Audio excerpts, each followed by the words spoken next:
इस वक्त की सबसे बड़ी खबर यह है कि हिमाचल प्रदेश में राज्यसभा की एक सीट के लिए हुए चुनाव ने मुख्यमंत्री सुखविंदर सिंह सुक्खू का सुख चैन सब छीन लिया है और राज्यसभा के चुनावों की वजह से अब हिमाचल प्रदेश की सरकार भी अल्पमत में आ गई है। कांग्रेस के लिए बहुत ही बुरी खबर है।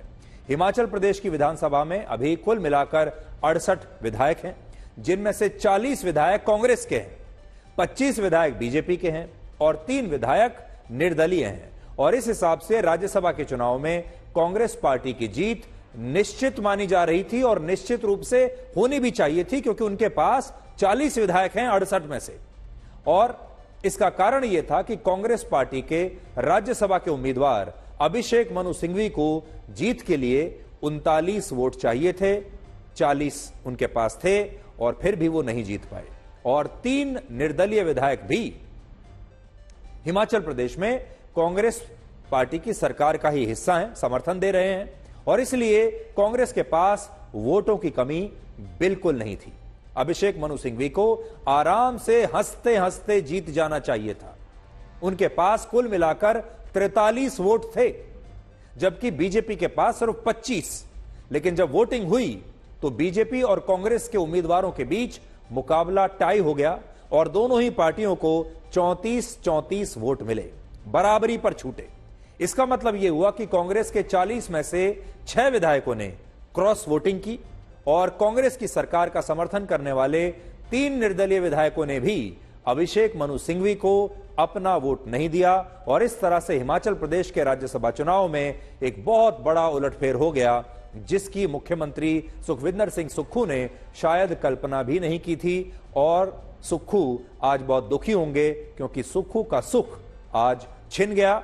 और साथ ही अभिषेक मनु सिंघवी भी आज बड़े निराश होंगे। उन्होंने सोचा तो यह होगा कि हिमाचल प्रदेश से राज्यसभा में आना सबसे आसान काम होगा, अंग्रेजी में इसे कहते हैं केक वॉक, आसानी से जीत जाएंगे, इतने वोट थे उनके पास। लेकिन उसके बाद भी बीजेपी ने असंभव सी जीत को हासिल कर लिया। सबसे बड़ी बात यह है कि इन नतीजों के बाद अब हिमाचल प्रदेश की कांग्रेस की सरकार भी अल्पमत में आ गई है और उसके पास सरकार में बने रहने के लिए जरूरी संख्या बल अब नहीं बचा है। और वो कैसे, ये भी समझ लीजिए। हिमाचल प्रदेश में सरकार को बहुमत के लिए 35 विधायक चाहिए, जबकि आज राज्यसभा के चुनाव में उसे 34 वोट ही मिले हैं। और इसलिए बीजेपी अब यह कह रही है कि हिमाचल प्रदेश की कांग्रेस सरकार अपना बहुमत खो चुकी है और मुख्यमंत्री सुखविंदर सिंह सुक्खू को अपने पद से इस्तीफा अब दे देना चाहिए। जबकि अभिषेक मनु सिंघवी ने भी अपनी हार को स्वीकार कर लिया है और बीजेपी के उम्मीदवार हर्ष महाजन को हिमाचल प्रदेश से राज्यसभा का चुनाव जीतने पर उन्होंने बधाई भी दे दी है।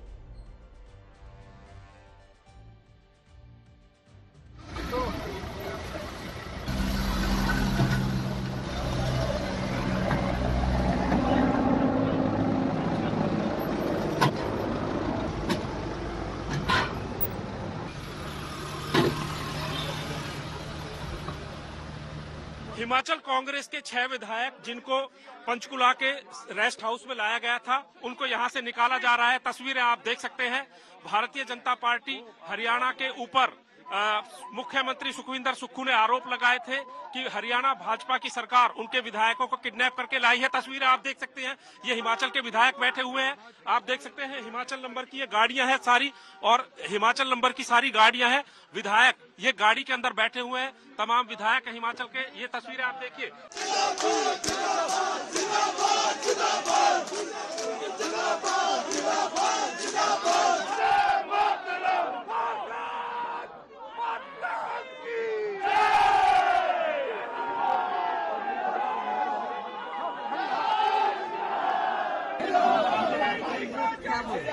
जय श्री राम, जय श्री राम, जय श्री राम। हमने हारते हारते भी इतिहास बनाया है। इतिहास इसलिए कि इतनी जद्दोजहद की, इतना मन बदलाव किया, लेकिन एक और मन बदलाव नहीं कर सके। इसलिए 34-34 का स्वाभाविक आंकड़ा भारत में शायद पहली बार और आने वाले कई दशकों में वापस होने वाली नई चीज हुई है। जो हुआ सो हुआ, हमको भविष्य का सोचना चाहिए। और एक आश्वासन दे के मैं हिमाचल से जा रहा हूं। हिमाचल की बात नहीं कर रहा हूं, लेकिन मैं अपनी बात कर रहा हूं जिन लोगों ने इतना प्रयत्न किया उनको सिर्फ मैं कह दूं विनम्रता से, पलट के आऊंगा शाखों पे खुशबू लेकर, पलट के आऊंगा शाखों में खुशबू लेकर, खिजा की जद हूं मैं, मौसम जरा बदलने दो। कांग्रेस पार्टी ने यह सोचकर मशहूर वकील अभिषेक मनु सिंघवी को हिमाचल प्रदेश से अपना राज्यसभा उम्मीदवार बनाया था कि वहां कांग्रेस बहुत आसानी से जीत जाएगी, कांग्रेस की अपनी सरकार है, वोट भी अच्छी खासी हैं, हारने का कोई चांस नहीं है। लेकिन आज हुए उलटफेर ने सारी कहानी को बदल दिया और जो अभिषेक मनु सिंघवी 3 बार राज्यसभा का चुनाव जीत चुके हैं वो इस बार के चुनाव में हार गए। पिछली बार कांग्रेस ने अभिषेक मनु सिंघवी को पश्चिम बंगाल से अपना उम्मीदवार बनाया था और तब वो बड़ी आसानी से चुनाव जीत गए थे। लेकिन हिमाचल प्रदेश अभिषेक मनु सिंघवी के लिए बड़ा अशुभ साबित हुआ और क्रॉस वोटिंग की वजह से हिमाचल प्रदेश में एक बड़ा खेला हो गया। अब देखिए क्रॉस वोटिंग होती क्या है। क्रॉस वोटिंग उसे कहते हैं जब किसी पार्टी के विधायक अपने उम्मीदवार की जगह किसी दूसरी पार्टी के उम्मीदवार को अपना वोट दे देते हैं। और हिमाचल प्रदेश में आज कांग्रेस के 6 विधायकों ने यही किया, अपने उम्मीदवार को वोट नहीं दिया, दूसरे उम्मीदवार को वोट दे दिया और अपने ही उम्मीदवार को हरवा दिया। हालांकि आपके मन में यह सवाल होगा कि जब कांग्रेस और बीजेपी के उम्मीदवारों को बराबर यानी 34-34 वोट ही मिले थे और मुकाबला टाई हो गया था तो फिर बीजेपी ने यह चुनाव कैसे जीता, हर्ष महाजन ये चुनाव कैसे जीत पाए। तो इसकी कहानी भी बड़ी दिलचस्प है, वो भी आपको समझाते हैं।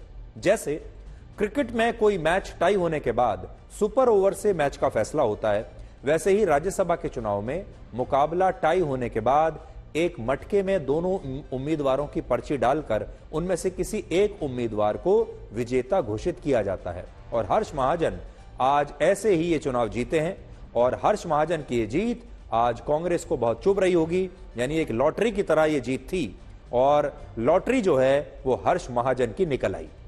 हर्ष महाजन कौन है अब ये जान लीजिए, जिन्होंने आज कांग्रेस को इतनी कड़वी हार दी है। हर्ष महाजन वही नेता हैं जो आज से 2 साल पहले तक हिमाचल प्रदेश में कांग्रेस पार्टी में हुआ करते थे और कांग्रेस पार्टी से वो 3 बार विधायक बने थे और 1 बार हिमाचल प्रदेश की कांग्रेस पार्टी की सरकार में मंत्री भी रहे। और वर्ष 2022 में जब उन्होंने कांग्रेस छोड़ी तब वो राज्य में कांग्रेस के कार्यकारी अध्यक्ष हुआ करते थे। बड़े नेता हैं हिमाचल प्रदेश में कांग्रेस के कार्यकारी अध्यक्ष थे, लेकिन बाद में वो हिमाचल प्रदेश के विधानसभा चुनाव से पहले बीजेपी में शामिल हो गए और अब कांग्रेस के ही विधायकों ने क्रॉस वोटिंग करके उन्हें चुनावों में जिता दिया। यानी यहां पर कांग्रेस के ही एक पुराने नेता ने कांग्रेस को आज हरवा दिया। तो कांग्रेस की आपने देखा होगा ये बड़ी पुरानी समस्या रही है कि कांग्रेस जब ये नेता पार्टी में होते हैं तब इनका सम्मान नहीं करती, तब इनकी महत्वाकांक्षाओं को पूरा नहीं करती, तब इन नेताओं को आगे नहीं बढ़ने देती और उनके ऊपर किसी और को बैठा देती है। फिर ये नेता असंतुष्ट होते हैं और बीजेपी में चले जाते हैं और बाद में इन्हीं नेताओं की वजह से कांग्रेस की सरकारें गिरती है। हिमाचल प्रदेश में हर्ष महाजन ने यह करके दिखा दिया। आपको याद होगा मध्य प्रदेश में ज्योतिरादित्य सिंधिया ने भी बिल्कुल यही किया था जब वो बीजेपी में शामिल हुए थे और मध्य प्रदेश में कांग्रेस की सरकार गिर गई थी। और ये कहानी हर जगह है, अगर आप देखेंगे तो हर जगह पूरे देश में अलग अलग राज्यों में कांग्रेस पार्टी के बड़े बड़े नेता इसीलिए अब बीजेपी में शामिल हो रहे हैं। अब इस सवाल पर आते हैं कि क्या कांग्रेस ये चुनाव मुख्यमंत्री सुखविंदर सिंह सुक्खू की वजह से हारी है। असल में हर्ष महाजन एक जमाने में पूर्व मुख्यमंत्री वीरभद्र सिंह के राजनीतिक सलाहकार थे और वीरभद्र सिंह उन पर बहुत भरोसा किया करते थे और उन्होंने हर्ष महाजन को अपनी सरकार में मंत्री भी बनाया था, यानी उनके बहुत विश्वास पात्र थे। लेकिन अब आप जरा याद कीजिए, जब वर्ष 2022 में हिमाचल प्रदेश में कांग्रेस विधानसभा का चुनाव जीती तब वीरभद्र सिंह की मृत्यु के बाद उनकी पत्नी प्रतिभा सिंह मुख्यमंत्री बनना चाहती थी, लेकिन कांग्रेस के शीर्ष नेतृत्व ने, गांधी परिवार ने उन्हें मुख्यमंत्री बनाने से इनकार कर दिया और उनकी जगह सुखविंदर सिंह सुक्खू को मुख्यमंत्री बना दिया। लेकिन आज वीरभद्र सिंह और प्रतिभा सिंह के करीबी रहे हर्ष महाजन ने बीजेपी की तरफ से राज्यसभा का चुनाव जीत लिया और ऐसा कांग्रेस के विधायकों की क्रॉस वोटिंग की वजह से हुआ है और इसे आप आज इसके जरिए आप इस पूरे राजनीतिक खेल को समझ सकते हैं। तो कांग्रेस के ही अपने ही एक पुराने विश्वास पात्र ने, अपने ही पुराने नेता ने आज उन्हें पटखनी दे दी है। और यह सब इसलिए होता है क्योंकि कांग्रेस ने अपने नेताओं के साथ न्याय नहीं किया था, उनके साथ अन्याय किया। और फिर ये जो नेता हैं धीरे धीरे कांग्रेस से दूसरी पार्टियों में चले गए, बीजेपी में चले गए, और अब यही नेता बीजेपी में जाकर कांग्रेस पार्टी को सबसे ज्यादा चुभ रहे हैं और उन्हें धीरे धीरे उनका नुकसान कर रहे हैं। अब यहां सबसे बड़ी बात यह है कि इस पूरे घटनाक्रम से हिमाचल प्रदेश की अपनी सरकार भी खतरे में आ गई है। और अब अगर बीजेपी ने राज्यपाल से मिलकर सुक्खू सरकार के अल्पमत में होने का दावा कर दिया और वो कांग्रेस की सरकार के खिलाफ अविश्वास प्रस्ताव ले आई, तो हिमाचल प्रदेश में कांग्रेस की सरकार गिर भी सकती है और सुक्खू के बुरे दिन आ सकते हैं। सुक्खू बहुत दुखी हो जाएंगे। आप खुद सोचिए, अगर यह सरकार गिरी तो प्रतिभा सिंह के लिए यह कितनी बड़ी बात होगी, जिन्हें कांग्रेस ने मुख्यमंत्री नहीं बनाया था और हर्ष महाजन उन्हीं के करीबी बताए जाते हैं। तो राजनीति जो होती है उसमें समय का जो चक्कर होता है वो बदलता रहता है। कुछ समय पहले तक प्रतिभा सिंह को लगा होगा, आज हम ये नहीं कह रहे कि ये काम प्रतिभा सिंह ने ही किया है, लेकिन प्रतिभा सिंह के जो करीबी रहे हैं हर्ष महाजन, उन्होंने तो ये काम किया ही है। तब कांग्रेस के शीर्ष नेतृत्व को यह लगा होगा कि वो जिसे चाहे मुख्यमंत्री बना सकते हैं, जिसे चाहे हटा सकते हैं, जिसे चाहे ला सकते हैं। लेकिन जब ऐसा कदम उठाया जाता है तो उसके नीचे जो असंतोष फैलता है वो बाद में आकर दिखाई देता है, जो कि अब हिमाचल प्रदेश में कांग्रेस के साथ हो रहा है। शाम तक कस्में जो लोग खाते थे, सुबह तक फिर कस्में खाते रहे, और जब अपना ईमान ही बेच दिया, जो विधायक चुनकर कांग्रेस के चुनाव चिन्ह पर आया, वह 9 क्रॉस वोटिंग हुई है, जिसमें 3 तो आजाद उम्मीदवार है, उनके बारे में मैं कुछ नहीं कहना चाहूँगा। 6 जो उम्मीदवार चुनकर आए, जिन्होंने अपना ईमान ही बेच दिया, वो भारतीय जनता पार्टी को उनके क्षेत्रों में हरा कर आए हैं। तरह तरह के प्रलोभन उनको दिए। ऐसा नहीं है कि एक ही व्यक्ति को प्रलोभन मिला है, उन 34 आदमी में तरह तरह के प्रलोभन दिए, जिसकी कल्पना हिमाचल के नेता नहीं कर सकते। बहुत शानदार मुकाबले के बाद जहां जीत की संभावना नहीं थी, वहां बहुत बेहतर ढंग से जीत की तरफ हम आगे बढ़ करके अपने लक्ष्य को हासिल करने में सफल रहे हैं। और एक बार फिर से भाई हर्ष महाजन जी को बहुत बहुत बधाई, और उनके साथ साथ में अपने राष्ट्रीय अध्यक्ष जगत प्रकाश नड्डा जी का, और भारतीय जनता पार्टी के हमारे प्रदेश के अध्यक्ष बिंदल जी, सारी टीम इस काम में लगी थी, और इस जीत के लिए बहुत बहुत बधाई। तो कांग्रेस बेवफाई से परेशान है अपने नेताओं की, और यह भी कहा जाता है कि कुछ तो वजह रही होगी, वरना कोई यूं ही बेवफा नहीं होता। कुछ तो मजबूरियां जरूर रही होंगी। अब क्या मजबूरियां रही होंगी कांग्रेस के नेताओं की कि वो बेवफा बन गए, ये आगे विश्लेषण का विषय है। आज उत्तर प्रदेश में भी राज्यसभा की 10 सीटों के लिए चुनाव हुए हैं, जिनमें 7 सीटों पर बीजेपी की जीत निश्चित थी और 3 सीटों पर समाजवादी पार्टी के उम्मीदवारों की जीत निश्चित मानी जा रही थी। लेकिन बीजेपी ने आखिर में एक और उम्मीदवार को चुनावी मैदान में उतार दिया, और इसके बाद उत्तर प्रदेश में भी समाजवादी पार्टी के 7 विधायकों ने क्रॉस वोटिंग कर दी, और एक विधायक ने इस दौरान वोटिंग में हिस्सा ही नहीं लिया, जिसकी वजह से अब समाजवादी पार्टी के एक राज्यसभा उम्मीदवार की हार हो गई है। और अखिलेश यादव ने कहा है कि अब क्रॉस वोटिंग करने वाले विधायकों के खिलाफ कार्रवाई की जाएगी। मेरी अंतरात्मा के बारे में किसी के नहीं मैं जानता हूं। अब उन बातों को आप बेहतर समझते होंगे कि कोई क्यों चला गया, किसी को सिक्योरिटी की जरूरत रही होगी, किसी को धमकाया गया होगा कि आपके मुकदमे पुराने हैं, आपका इतना रिकॉर्ड अच्छा नहीं है, आपको ये लाभ दे दिया जाएगा। सुनने में तो बहुत कुछ चीजें आ रही हैं, सुनने में तो पैकेज के बारे में भी आ रही हैं। वो बात समझ में नहीं आ रही कि वो पैकेज छोटा था कि पैकेज बड़ा था। और उत्तर प्रदेश का जो माहौल है, सभी दलों के विधायकों का समर्थन भारतीय जनता पार्टी के हमारे 8 प्रत्याशियों को मिला है। आप देखेंगे कि सभी दलों ने अपना आशीर्वाद और समर्थन बीजेपी के सभी प्रत्याशियों को दिया है। पार्टी कह रहा है खरीद फरोख्त हुआ है, आपके चरित्र पर सवाल उठा रहे हैं वो लोग। चलिए ठीक है, कुछ नहीं, कोई कमेंट नहीं, no comments, no comments, no comments, आरोप पर बता दीजिए। No comments. राजनीति में है तो आरोप लगेंगे। हम जनता के लिए चुन के आए हैं और जिस भगवान रूपी जनता ने हमें चुना है उसके लिए केवल हमें सोचना है। आज मैं अपना और अपने समाज की तरफ से उनको धन्यवाद देना चाहती हूँ कि जो हम लोगों की कई वर्षों से पीड़ा थी, वो पीड़ा हम लोगों को उन्होंने समझा और उस दुख को समझा और दूर किया। ये आपको कैसे पता कि भारतीय जनता पार्टी के अंतरात्मा के आवाज पे वोट किया है? वोट पे अपना विचार होता है, अपने विचारों पे वोट किया है। देखिए, कोई हित नहीं होती इसमें। जिसको मुझे जो कैंडिडेट अच्छा लगा उसको मैंने वोट किया इसमें। अरे कार्रवाई भी देखते हैं और बाकी क्या आदमी आरोप लगा रहा है, प्रत्यारोप लगा रहा है, उससे क्या मतलब है? तो देखिए, समाजवादी पार्टी के विधायक अब ये कह रहे हैं कि उन्होंने अपनी अंतरात्मा की आवाज पर अपना ये वोट दिया है, यानी अंतरात्मा की आवाज पर उन्होंने क्रॉस वोटिंग की है। और यहां यह भी देखने वाली बात है कि जैसे ही राहुल गांधी और अखिलेश यादव के बीच गठबंधन हुआ, यानी कांग्रेस और समाजवादी पार्टी के बीच गठबंधन हुआ उत्तर प्रदेश में लोकसभा चुनाव के लिए, वैसे ही समाजवादी पार्टी के जो विधायक हैं उनकी अंतरात्मा जाग गई और आज अंतरात्मा जागने के बाद अचानक से उन्हें बीजेपी अच्छी लगने लगी और उन्होंने अपनी पार्टी को हरवा दिया और बीजेपी को जितवा दिया।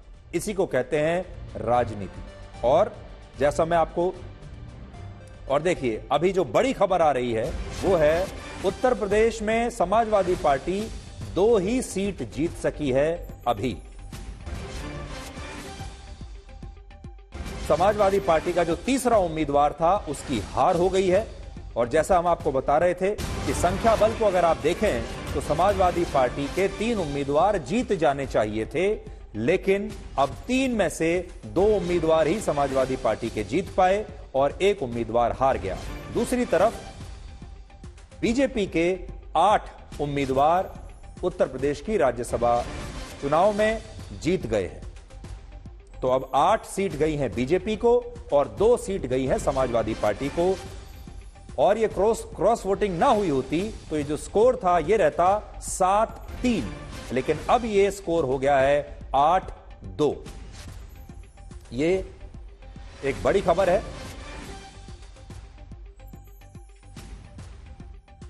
और ये ताजा तस्वीरें इस समय आप देख रहे हैं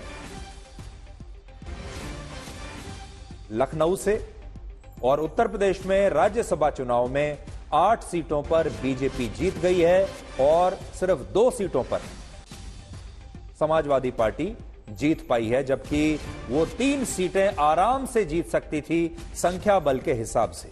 यानी बीजेपी ने आखिरी समय में एक राज्यसभा की जो सीट है जो उसे नहीं मिल रही थी वो भी बीजेपी ने अभी ले ली है।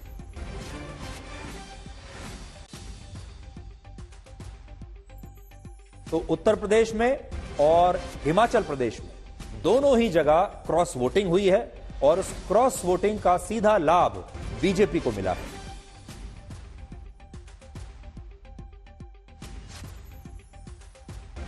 और अब हम सीधे आपको लेकर चलते हैं लखनऊ। उत्तर प्रदेश की विधानसभा से कुमार अभिषेक हमारे साथ हैं और कुमार से हम जानने की कोशिश करते हैं कि इस समय की ताजा स्थिति क्या है और यह उलटफेर कैसे हुआ। कुमार। सुधीर जी, 8 सीटों पर बीजेपी ने जीत दर्ज कर ली है और 2 समाजवादी पार्टी के पास गई है जो एक्सपेक्टेड लाइंस पर थी। 8वां प्रत्याशी जो बीजेपी का संजय सेठ है, उन्हें पहली वरीयता के 29 वोट मिल चुके हैं और अब दूसरी वरीयता की गिनती हो रही है। आलोक रंजन रेस से बाहर हो चुके हैं, जबकि उनको 19 वोट उन्हें मिले थे, लेकिन अब वो रेस से बाहर दिखाई दे रहे हैं। अगर हम देखें तो सबसे ज्यादा वोट जया बच्चन को मिला है, 41 वोट मिले हैं समाजवादी पार्टी के कोटे से जो तय हुई थी। उसके बाद अगर दूसरे वोट को हम लोग देखें तो सपा के रामजीलाल सुमन को 40 वोट मिले हैं। बीजेपी में सबसे ज्यादा जो वोट है 38 वोट कई लोगों को मिले हैं, जिसमें अमरपाल मौर्य को 38 वोट मिला है, साधना सिंह को 38 वोट मिले हैं, संगीता बलवंत को 38 वोट मिले हैं और सुधांशु त्रिवेदी को 38 वोट मिले हैं, तेजवीर सिंह को 38 वोट मिले हैं, नवीन जैन को 38 वोट मिले हैं। बीजेपी के सभी जो उम्मीदवार थे वो सबके सब जीत चुके हैं। 37 वोट बीजेपी से सिर्फ आरपीएन सिंह को मिला है, तो बीजेपी के सभी उम्मीदवार जीत गए हैं। आखिर में संजय सेठ की काउंटिंग अभी चल रही है, लेकिन वो भी विजयी घोषित कर दिए जाएंगे। उनके दूसरे राउंड की जो दूसरी वरीयता का जब काउंटिंग होगी तो उसमें उनकी जीत होगी, क्योंकि उनसे बहुत पीछे छूट चुके हैं आलोक रंजन। तो जो एक्सपेक्टेड लाइंस पर उम्मीद की जा रही थी, जबरदस्त क्रॉस वोटिंग हुई है और उसका असर सीधा सीधा दिख रहा है कि 8 सीट बीजेपी ने जीत ली है और 2 सीट समाजवादी पार्टी के हिस्से में आई है। जी कुमार, आज सुबह से हम ये भी देख रहे थे कि कुछ समाजवादी पार्टी के विधायकों की अंतरात्मा अचानक से जाग गई और अब वो अपनी अंतरात्मा की आवाज सुनकर वोट दे रहे हैं। तो ये अंतरात्मा अचानक कैसे जागी है?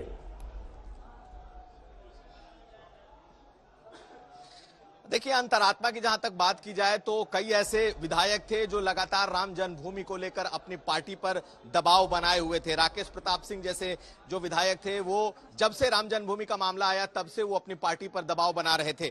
तो एक तो मामला वो है, जो लोग चाहते थे कि बीजेपी की जो विचारधारा है उसके साथ जुड़ा जाए, जबकि दूसरे कुछ लोग उसमें ऐसे थे जिन पर कई मामले हैं, जिनके ऊपर कभी भी उनके ऊपर मामले खुल सकते थे। तो ऐसे लोगों ने भी कहीं ना कहीं अपना सेफ साइड देखा है और मुझे लगता है कि जबरदस्त तरीके से ये क्रॉस वोटिंग दिखाई दी है। अब अखिलेश यादव ने भी आज आरोप लगाए कि हर तरह से सरकार ने दबाव बनाया है और उनके लिए किसी को सुरक्षा चाहिए, किसी को केस मुकदमे से हटना है और उसके अलावा पैकेज की बात की है। तो ये तो एक आरोप है, लेकिन बीजेपी का कहना है कि सभी प्रधानमंत्री मोदी की नीतियों से प्रभावित होकर आए हैं। अब अंतरात्मा की बात अलग अलग तरह से जागती है। किसी की अंतरात्मा जागी है बीजेपी के लिए और किसी की अंतरात्मा जागी है खुद के लिए, जो मैं समझ पा रहा हूं। लेकिन एक बात साफ हो चुका है कि 8 सीट बीजेपी जीत गई है और सिर्फ 2 सीट समाजवादी पार्टी को मिली है। सुधीर जी, मैं आपके पास कुमार वापस आऊंगा। 8 सीट राज्यसभा में तो बीजेपी जीत गई है, अब 80 की 80 सीट लोकसभा में जीतेगी या नहीं? भाजपा को दोष दें, आज कांग्रेस सपा की यही आदत हो गई। अगर सपा ने अपनी पार्टी को एकजुट रखने में विफल रही है तो ये सपा की कमियां है, भाजपा की कमियां नहीं है। कांग्रेस अगर अपने सरकार वाले राज्य में हार गई और भाजपा के वहां राज्यसभा सांसद जीत गए तो यह निश्चित तौर से सपा और कांग्रेस दोनों अपने दलों को संभाल नहीं पा रहे हैं, अपने विधायकों को संभाल नहीं पा रहे हैं और इसके कारण इनकी पराजय हुई है और भारतीय जनता पार्टी की ये ऐतिहासिक जीत है। इसके लिए हार्दिक बधाई। धन्यवाद। तो आप देखिए, आपकी स्क्रीन पर इस समय आप देख पा रहे हैं कि उत्तर प्रदेश में बीजेपी के जो 8 उम्मीदवार थे जो जीते हैं, उनकी पूरी लिस्ट आपके सामने स्क्रीन पर है। 8 उम्मीदवारों को बीजेपी ने बहुत ही आराम से, आसानी से अपने जितवा लिया और समाजवादी पार्टी के जो 3 उम्मीदवार थे उनमें से 1 उम्मीदवार हार गया और 2 उम्मीदवार जीते हैं, जिनमें जया बच्चन और रामजी लाल सुमन है। बड़ी बात यह है कि अगर समाजवादी पार्टी में भी वही अनुशासन रहता और वही रणनीति अगर वो अपनी अच्छी बनाकर रखते और अपने लोगों को संभाल कर अपने साथ रख पाते तो आज समाजवादी पार्टी के 3 जो प्रत्याशी हैं, तीनों की तीनों राज्यसभा में चले जाते। 1 सीट जो थी, जो असंभव सी सीट थी, उसे बीजेपी ने वापस अपनी तरफ ले लिया है। अब मैं एक बार फिर से कुमार अभिषेक के पास जाता हूं। कुमार, बीजेपी में जो बड़ी बात देखने को मिल रही है, जो हम बात कर रहे थे अभी भी, कि रणनीति, उस पर उन्होंने बहुत मेहनत की, एक बढ़िया रणनीति बनाई। पार्टी में अनुशासन दिखाई देता है, जिससे जो काम दिया जाता है, जिसे जो ड्यूटी दी जाती है वो डिलीवर करता है।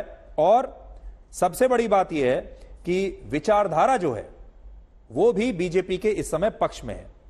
तो आपको क्या लगता है कि आज जो कुछ हुआ है, क्या अब ऐसा लग रहा है कि बीजेपी लोकसभा में भी यही काम कर सकती है और हो सकता है कि 80 में से 80 सीटें बीजेपी अभी ले जाए?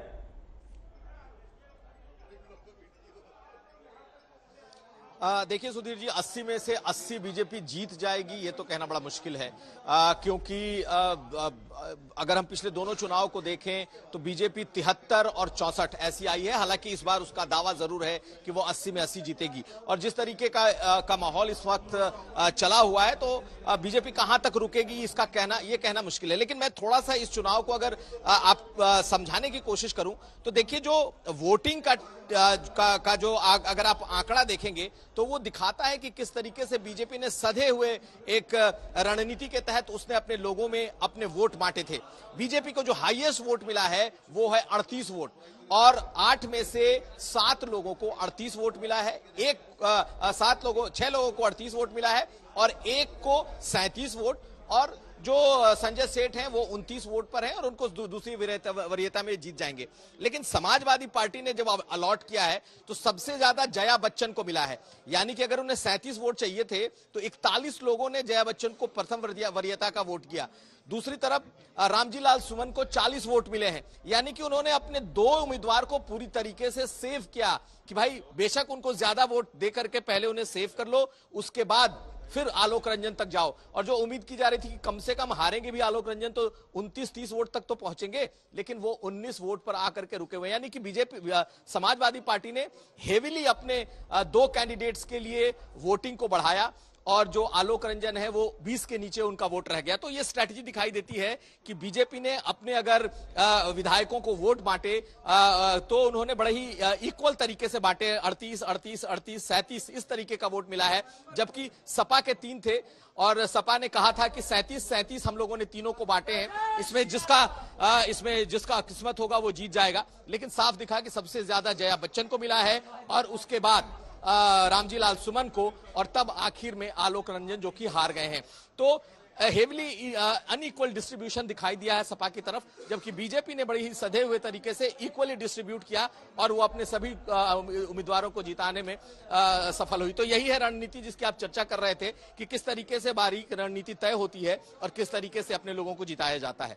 जी बिल्कुल, रणनीति, अनुशासन और जिस व्यक्ति को जो काम दिया गया है उसने उसको ठीक तरीके से निभाया है।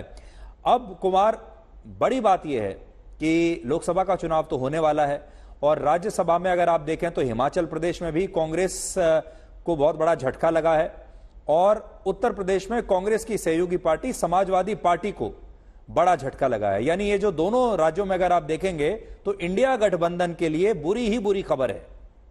इसका क्या असर हो सकता है? एक मिनट देखिए, पहले तो सुधीर जी हमारे साथ समाजवादी पार्टी के उदयवीर सिंह हैं जो स्ट्रेटेजिस्ट हैं और हमें मिल गए हैं। सुधीर, एक मिनट, एक सवाल है आपसे। एक सवाल है कि हाँ, एक सवाल है कि आपके तो 2 ही जीत पाए, तीसरा आप नहीं जीता पाए। आप लोगों ने अपने दोनों उम्मीदवारों को ठीक से जिताया है और जो तीसरे उम्मीदवार है वो 20 तक भी नहीं पहुंच पाए। नहीं, वो पहुंचे हैं। अभी प्रेफरेंशियल वोट की गिनती चल रही है, वो 20 से नहीं 24 के आसपास पहुंचेंगे। तो ये रणनीति कहाँ चूक हो गई आप लोगों से? आपको लगता है कि रणनीति चूक हुई है, बीजेपी ने आपके लोगों को तोड़ दिया, क्रॉस वोटिंग करा लिया उसकी वजह? आपको स्पष्ट दिख रहा है क्रॉस वोटिंग हो गया 7-8, तो उसका नतीजा सामने है, उसमें क्या बात है? कोई पूछने का सवाल। लेकिन ये आपको झटका लगता नहीं है कि आपकी पार्टी को एक बड़ा झटका लगा है चुनाव के पहले और बीजेपी जिस 80 में 80 की बात कह रही है उसकी तरफ अगर इस तरीके से हुआ तो बढ़ती जाएगी? ये जनता का चुनाव नहीं है और हमेशा सरकारें धन बल के प्रयोग करने वाले लोग ये सब कर लेते हैं और ये कोई नई बात नहीं है। लगातार जिनको लोकतंत्र में विश्वास नहीं, पैसे में विश्वास है, वो ये सब काम कर लेते हैं। तो ये जनता का चुनाव नहीं है, इससे जनता का कोई आकलन आप नहीं कर सकते। मायूस हैं आप? मायूस होने की क्या बात है? कल से लोगों को पता था, जो लोग जा रहे हैं वो सामने खुलेआम जा रहे हैं और ठीक है, पार्टी साफ भी हो जानी चाहिए जिसे जाना जाए। तो कहाँ कमी रह गई कि आपके इतने लोग बागी हो गए या अलग हो गए? इतनी कमी है, बस सीबीआई, ईडी वीडी हमारे पास नहीं है। तो सुधीर जी, आपने सुना समाजवादी पार्टी के कह सकते हैं रणनीतिकार हैं, अखिलेश यादव के करीबी हैं और इस वक्त वो काउंटिंग से बाहर निकल करके आए हैं, लेकिन मायूसी तो साफ साफ दिखाई दे रही है। जी, अभिषेक मिश्रा के पास एक बार चलते हैं। अभिषेक, आप बीजेपी मुख्यालय में हैं इस समय। आरोप ये लग रहे हैं कि ये जो क्रॉस वोटिंग हुई है इसमें अखिलेश यादव ने भी ये कहा है कि सीबीआई और ईडी का जरूरत से ज्यादा इस्तेमाल किया गया है, दुरुपयोग किया गया है, विधायकों को डराया गया है, कुछ को सुरक्षा चाहिए थी तो सुरक्षा दे दी गई, पैसा चाहिए था तो पैसा दे दिया गया, जो इससे भी नहीं माने उन्हें डरा धमकाकर सीबीआई ईडी का खौफ दिखाकर ये क्रॉस वोटिंग की गई है। यानी जो अंतरात्मा की आवाज जो सुनी है उन्होंने, ये अंतरात्मा की आवाज पैदा की गई है। ये अंतरात्मा की आवाज खुद नहीं आई, ये आवाज बनाई गई है और इस अंतरात्मा की आवाज के पीछे है सीबीआई, ईडी, पैसा, सुरक्षा, ये सारी बातें। ये आरोप कहां तक सही है और बीजेपी इसका क्या जवाब देती है?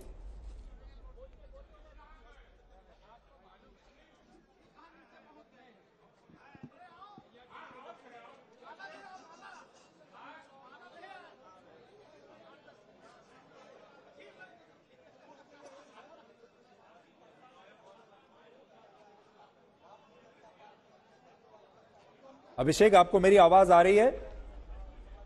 अभिषेक मिश्रा, क्योंकि हमारे दोनों ही संवाददाता अभिषेक हैं, एक कुमार अभिषेक और दूसरे अभिषेक मिश्रा। देखिए, बिल्कुल इस चुनाव में एक चीज हमने साफ तौर पर देखी है कि बीजेपी ने पहले ही रणनीति बना करके तमाम अपने जितने भी प्रत्याशी उनको पहुंचाने की तैयारी कर ली थी। कल जब योगी आदित्यनाथ ने इस डिनर को आयोजित किया था, शायद उसमें ज्यादा से ज्यादा लगभग सभी जो थे विधायक पहुंचे थे और इसके अलावा उनके सहयोगी दल के नेता भी पहुंचे थे। राजा भैया, जिनको लेकर के बहुत इधर उधर की बातें थी, वो भी वहां पहुंच जाते हैं और वो कहते हैं कि हम एनडीए के साथ में। जी बिल्कुल,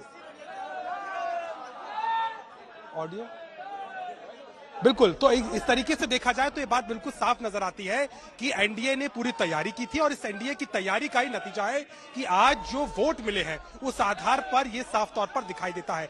समाजवादी पार्टी क्या कहती है कि उनके जो 7 विधायक हैं उन पर दबाव बनाया जा रहा था। इसके अलावा ये भी बात कही गई कि उनको डराने की कोशिश की गई और इस बात को भी उन्होंने कहा है कि ये एक तरीके से इस बात को चरितार्थ करता है कि आखिर कौन उनके साथ है, कौन उनके साथ में नहीं, ये भी दिखा देता। और अखिलेश यादव ने जब आज तक से आज बात की थी तो इस बात को भी कहा था कि धन बल के उपयोग कर रही है बीजेपी, अपनी सत्ता का उपयोग कर रही है और यही कारण है कि इस बार के चुनाव में ये चीज साफ नजर आती है। तो सुधीर, ये इस बात को समझा जा सकता है, लेकिन चुनाव है, नतीजे हैं और इसमें कोई दो राय नहीं है कि पूर्वत सरकारों में भी जिस तरीके से राज्यसभा का चुनाव होता है तो वहां पे इन्फ्लुएंस किया जाता है। एक तरीके से कहा जाए तो जो बाकी के देशों में जिसे लॉबिंग कहा जाता है उसको कानूनी वैधता मानी जाती है, लेकिन ये बात जरूर है कि राजनीतिक टर्म्स पर और राजनीतिक तौर पर यहाँ पर इस तरीके की मेलजोल चलता है और इसी के आधार पर ये चुनाव के नतीजे मिलते हैं। लेकिन ये बात जरूर है कि बीजेपी ने पहले जब 7 प्रत्याशी उतारे थे तब तक ये बात तय थी कि 7 बीजेपी के और 3 समाजवादी पार्टी के जाएंगे, लेकिन संजय सेठ के नामांकन पत्र दाखिल करने के बाद ये बात बिल्कुल साफ हो गई थी कि अब बीजेपी इसको 8 के 8 को पहुंचाने की कवायद में है और उस हिसाब से तैयारी भी कर ली गई थी। जी, अभिषेक मिश्रा, आपका बहुत बहुत शुक्रिया और कुमार अभिषेक, आपका भी बहुत बहुत शुक्रिया इस चुनाव के बारे में विस्तार से हमारे दर्शकों को समझाने के लिए, इसके पीछे क्या गेम प्लान था ये बताने के लिए। और कई बार जब आपके दोनों संवाददाताओं का एक ही नाम हो और दोनों के नाम अभिषेक हों तो कई बार इस तरह का कंफ्यूजन हो जाता है, जैसा अभी आपने स्क्रीन पर आपको देखने को मिला, क्योंकि हमारे दोनों ही संवाददाताओं का नाम अभिषेक है, कुमार अभिषेक और अभिषेक मिश्रा। लेकिन बड़ी बात जो समझ में आ रही है वो ये है कि क्रॉस वोटिंग हुई है, क्रॉस वोटिंग का पूरा लाभ बीजेपी को मिला है और अब इसको नाम अलग अलग दिए जा रहे हैं। कुछ लोग कह रहे हैं कि ये खरीद फरोख्त है, कुछ लोग कह रहे हैं कि ये बेवफाई है और कुछ लोग कह रहे हैं कि ये अंतरात्मा की आवाज है। अब चाहे ये अंतरात्मा की आवाज हो, बेवफाई हो, खरीद फरोख्त हो, डर हो, लेकिन ये सारे वोट एक ही तरफ जा रहे हैं और उस डेस्टिनेशन का नाम है बीजेपी। उत्तर प्रदेश के अलावा कर्नाटक में भी आज राज्यसभा की 4 सीटों के लिए चुनाव हुए हैं, जिनमें बीजेपी के एक विधायक ने क्रॉस वोटिंग की और एक विधायक ने वोटिंग में हिस्सा ही नहीं लिया। लेकिन बड़ी बात यह है कि हिमाचल प्रदेश और उत्तर प्रदेश में विपक्ष के विधायकों की क्रॉस वोटिंग को लोकतंत्र की हत्या बताने वाले कर्नाटक में बीजेपी विधायक की क्रॉस वोटिंग को लोकतंत्र की जीत मान रहे हैं। तो सोचिए, जो काम उत्तर प्रदेश में और हिमाचल प्रदेश में समाजवादी पार्टी और कांग्रेस के साथ हुआ, वही काम कर्नाटक में बीजेपी के साथ हो गया और बीजेपी के अपने विधायक ने क्रॉस वोटिंग कर दी। अब जब बीजेपी का विधायक क्रॉस वोटिंग करता है तो कहा जाता है कि यह लोकतंत्र है, यह लोकतंत्र की जीत है, और जब दूसरी पार्टियों के लोग क्रॉस वोटिंग करते हैं तो कहा जाता है कि यह खरीद फरोख्त है, यह बेवफाई है और यह डर है।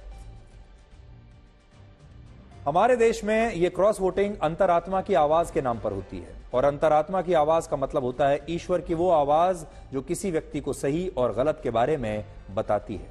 लेकिन एक कड़वा सच ये भी है कि राजनीति में इस अंतरात्मा की आवाज का सबसे ज्यादा दुरुपयोग होता है, क्योंकि अपनी पार्टी के खिलाफ वोट करने वाले विधायक इस अंतरात्मा की आवाज से अपने फैसले को जोड़ देते हैं। और अंतरात्मा की आवाज तो ऐसी होती है, इसे कोई सुन सकता है और कोई नहीं सुन सकता, और ये तो ये नेता ही बता सकते हैं जिन्हें वो अंतरात्मा की आवाज सुनाई दे रही है कि उस आवाज के पीछे कौन है। वो आवाज उन्हें चुनावों के समय ही कैसे सुनाई देती है। ये अंतरात्मा जो होती है, ये जो जमीर होता है, ये ठीक चुनाव से पहले हमारे देश में नेताओं का अचानक से क्यों जाग जाता है और यह अंतरात्मा की जो आवाज है यह अचानक से ऊंचे स्वर में क्यों उठने लगती है चुनाव से पहले, ये तो हमारे नेता ही बता सकते हैं।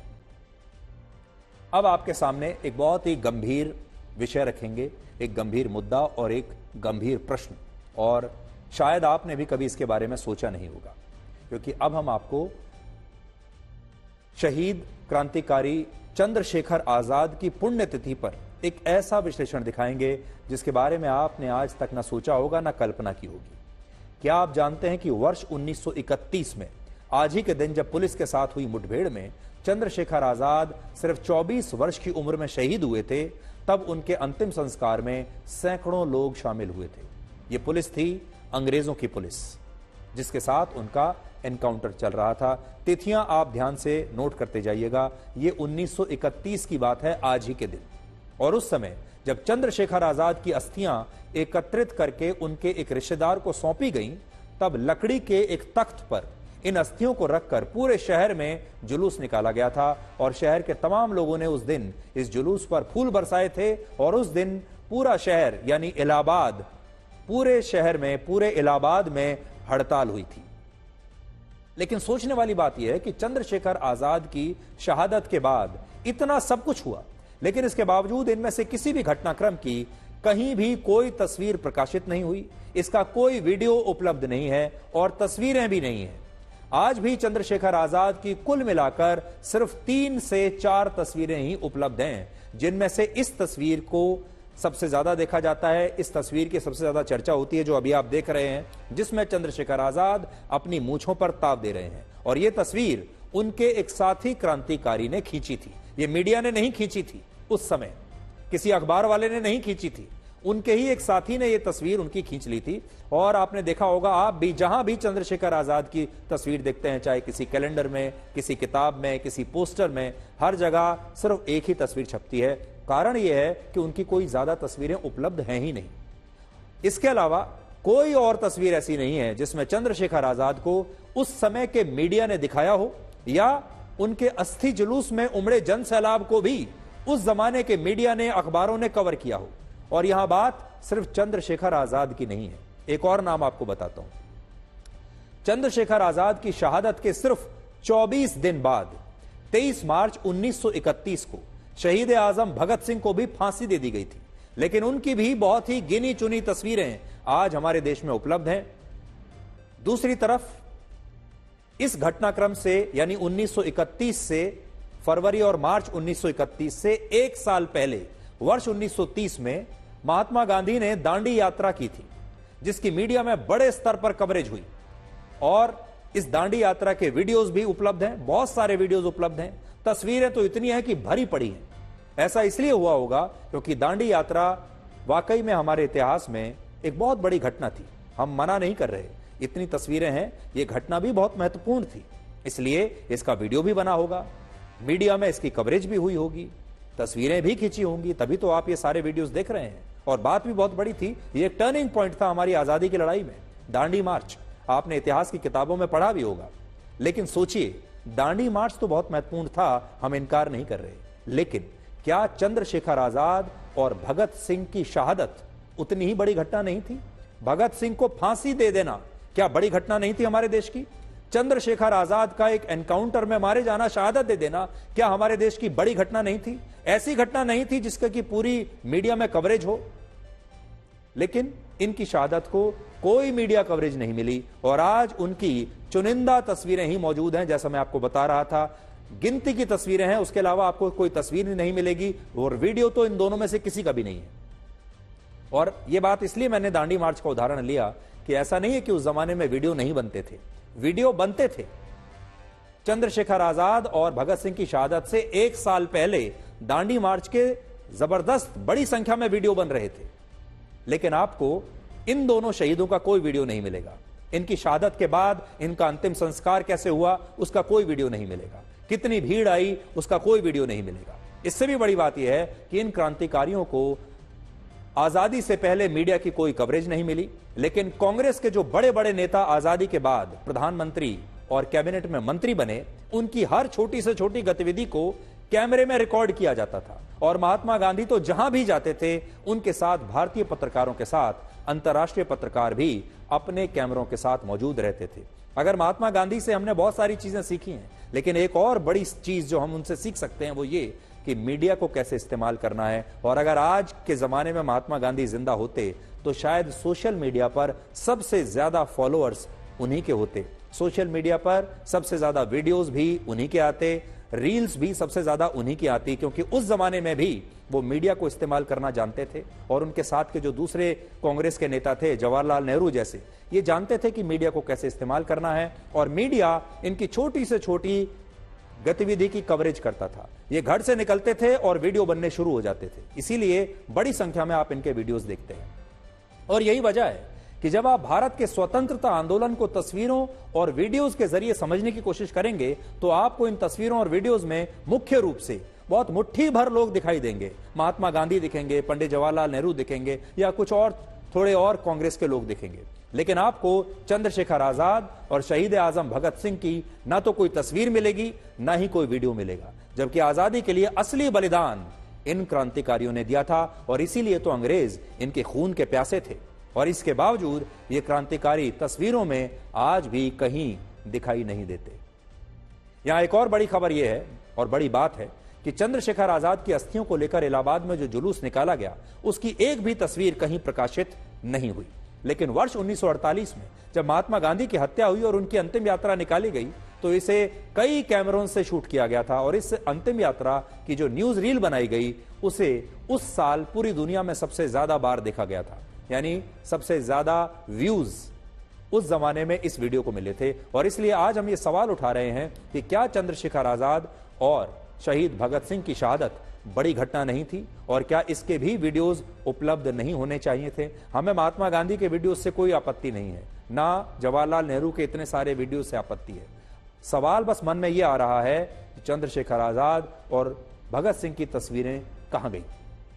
कुछ लोग कहते हैं कि भगत सिंह का अंतिम संस्कार गुप्त तरीके से हुआ था, जबकि चंद्रशेखर आजाद को ब्रिटिश सरकार ने फरार घोषित किया हुआ था और उन पर उस समय 5,000 रुपए का इनाम भी था। इसलिए चंद्रशेखर आजाद की कभी कोई तस्वीर खींची नहीं गई।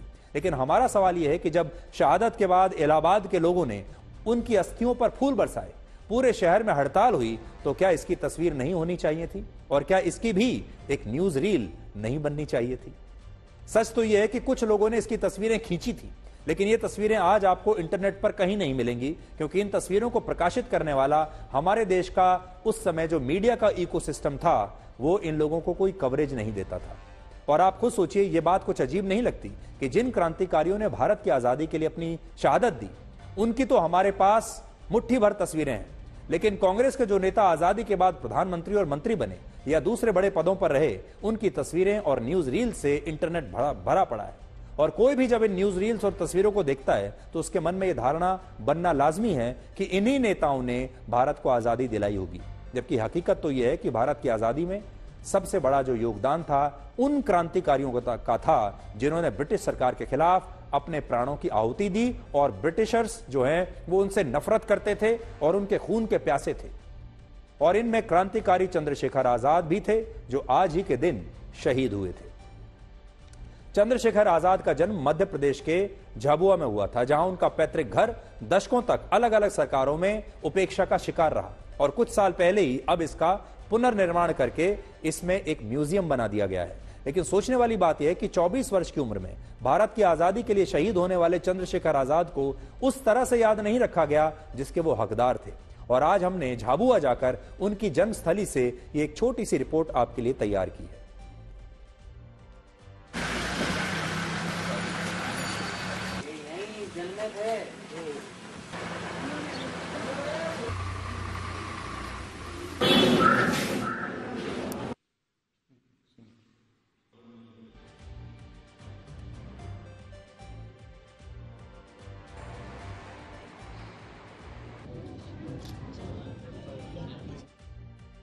यहां हम आपको यह बात भी स्पष्ट करना चाहते हैं कि चंद्रशेखर आजाद के जन्म स्थान को लेकर काफी विवाद रहा है, क्योंकि कुछ लोग ऐसा भी मानते हैं कि उनका जन्म झाबुआ में नहीं बल्कि उन्नाव में हुआ था। हमेशा याद रखें, जिन्हें गुणों की पहचान नहीं है उनकी प्रशंसा से डरें और जिन्हें गुणों की जानकारी है उनके मौन से डरें। नमस्कार।